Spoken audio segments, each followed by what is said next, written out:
அவ வேலைக்கு போய் 4 காசு சம்பாரிச்சானா என்ன அராஜகம் வேணாலும் பண்ணிட்டு இருப்பாளா? இந்த வீட்ல இவ ராஜ்யம் தானா? நீ சும்மா டம்மி பீஸா? அம்மா அப்படியெல்லாம் ஒண்ணும் இல்லம்மா. நான் தான் இங்க குடும்ப தலைவன், தெரிஞ்சுக்கோ. நீ குடும்ப தலைமை இல்லடா, தலை வலி. அவ என்ன உட்கார வச்சு உன் கண்ணு முன்னாடியே என்ன என்னென்ன பேச்சு பேசிட்டு இருக்கா? அவளை எதிர்த்து 4 வார்த்தை கேட்கறது இல்லாம என்னமோ வேடிக்கை பார்த்துட்டு இருக்க. என்ன என்ன எதுக்கு கேட்கணும்? என்ன பண்ண நானு?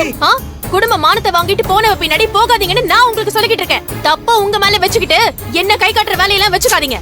இப்படி வா. ஏங்க அம்மா அம்மா ஏற்கனவே உன்கிட்ட சொன்ன விஷயம் தானம்மா. விஜய கண்டாலே லாவண்யக்கா ஆகாது. எனக்கும் அவ பண்ணிட்டு போன விஷயத்த சுத்தமா பிடிக்கலமா. எதுக்குமா தேவையில்லாம பிரச்சனை பண்ணிட்டு இருக்க? இனிமேல் அங்க போகாத, சரியா? லாவண்யா நீ விடு, இனிமேல் அம்மா போக மாட்டாங்க, நான் பாத்துக்கிறேன். என் பொண்ண நான் பார்க்க போவேன், பேசுவேன், பழகுவேன். அவளுக்கு ஒரு கஷ்டம்னா நான் சப்போர்ட்டா நிப்பேன். அதை கேட்க கூடாது, பார்க்க கூடாது, எதையும் செய்யக்கூடாதுன்னு சொல்றதுக்கு இங்க யாருக்கு உரிமை இல்ல, அருகதையும் இல்ல.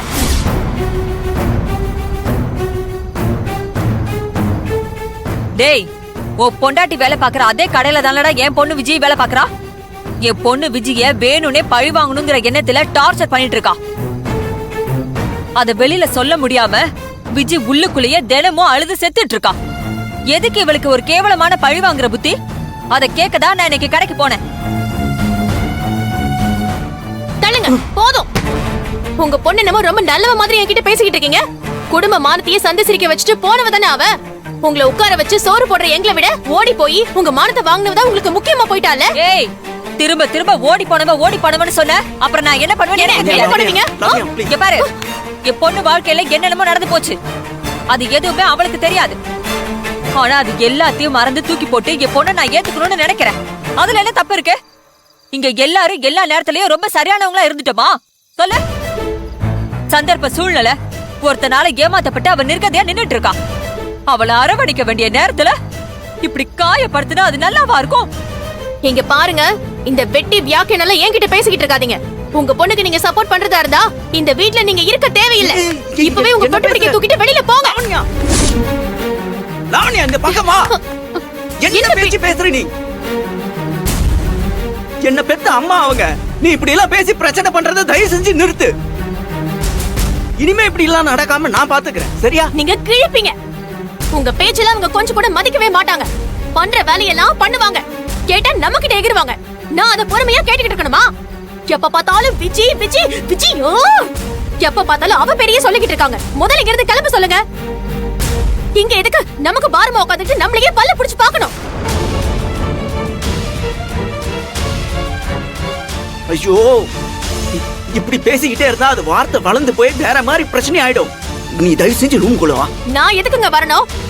முதல்ல நீங்க என்ன அடக்குறத நிறுத்துங்க. நான் என்னமோ தப்பு பண்ண மாதிரி என்ன கண்ட்ரோல் பண்ண பாத்துக்கிட்டு இருக்கீங்க. ஐயோ, நீ கொஞ்சம் அமைதியா இருமா ப்ளீஸ். நான் ஏங்க அமைதியா இருக்கணும்? நான் பேசுவேன், இதுக்கு மேலயும் பேசிக்கிட்டே தான் இருப்பேன். அவங்கள ஒழுங்கு மரியாதையா அந்த விஜய தலை முழுக சொல்லுங்க. இல்லையா வீட்டை விட்டு வெளியே போக சொல்லுங்க. உண்ட வீட்டுக்கு ரெண்டகம் பண்ற வேலையெல்லாம் இங்க வேண்டாம். நன்றி இல்லாதவங்களுக்கு இந்த வீட்ல இடம் கிடையாது. வெளியில போக சொல்லுங்க. லாவண்யா, போக சொல்லுங்க. லாவண்யா, நான் சொல்றதை கேளு. நான் சொல்றதை கேளு. போக சொல்லுங்க. லாவண்யா, ப்ளீஸ் போக சொல்லுங்க. அம்மா, நீ எதுக்கும் கவலைப்படாதம்மா. நான் பாத்துக்கிறேன், சரியா? என்னங்க லாவண்யா, லாவண்யா, எந்த பிரச்சனையும் வராது. நான் இருக்கேன், நான் பாத்துக்கிறேன். மாட்டீங்களா? எதுக்கு ஏன் கையை பிடிச்சு இழுத்துட்டு வரீங்க? பண்ற தப்பெல்லாம் உங்க அம்மா, அவங்கள கேட்க மாட்டேங்கிறீங்க. சும்மா என்னைய அடக்கிட்டு இருக்கீங்க. ஏண்டா, இங்க எவ்வளவு பெரிய பிரச்சனை நடந்துட்டு இருக்கு, அத கொஞ்சம் கூட கேர் பண்ணாம கேக் சாப்பிட்டுட்டு இருக்க. இங்க நடந்ததெல்லாம் கேட்க கூடாதுன்னு தான் நான் கேக் சாப்பிட்டுட்டு இருக்கேன். ஐயோ லாவண்யா, தயவு செஞ்சு கொஞ்சம் பொறுமையா இருமா. லவோதிபோன்னு கத்திட்டு இருந்தா என்னதாமா அர்த்தம் சொல்லு? அவங்க தான் ஏதோ முட்டாள்தனமா பண்ணிட்டு இருக்காங்கன்னா நீ அவங்க கிட்ட வாய் கொடுத்து மல்லு கட்டிட்டு இருக்க. ஆக மொத்தம் உங்க அம்மா பண்ற தப்பு உங்களுக்கு என்னன்னே தெரியல. என்னமோ நான் தான் தப்பு பண்ற மாதிரி என்னையே கேள்வி கேக்குறீங்க. ஐயோ லாவண்யா, நான் அப்படி சொல்லல. அவங்களுக்கு வயசாகி போச்சு, ஏதோ கிறுக்குத்தனமா பண்ணிட்டு இருக்காங்க. புரிய வைக்கணுமோ நான் அப்படி பேசி புரிய வைக்கிறேன். நீ எதுக்குமா கத்தி கத்தி உன்னோட எனர்ஜியை வேஸ்ட் பண்ணிட்டு இருக்க? இங்க பாரு லாவண்யா, நீ ஏற்கனவே காலையில இருந்து கடையில கஷ்டப்பட்டு வேலை பார்த்துட்டு வந்திருப்ப. உனக்கு இந்த டென்ஷன்லாம் வேறயா? இந்த மாதிரி சோப்பு போடுற வேலையெல்லாம் என்கிட்ட வேண்டாம். உங்க அம்மா இனிமே அந்த விஜய பார்க்க கூடாது, பேசக்கூடாது. அப்படி பண்ணாங்கன்னா நான் இதுக்கு மேலயும் டென்ஷன் ஆவேன். அதை யாராலையும் தாங்க முடியாது சொல்லிட்டேன். ஐயோ அதான் நான் சொன்னேன்ல, நான் அம்மாட்ட பேசி புரிய வைக்கிறேன். இனிமேல் அவங்க போக மாட்டாங்க, அதுக்கு நான் கேரண்டி.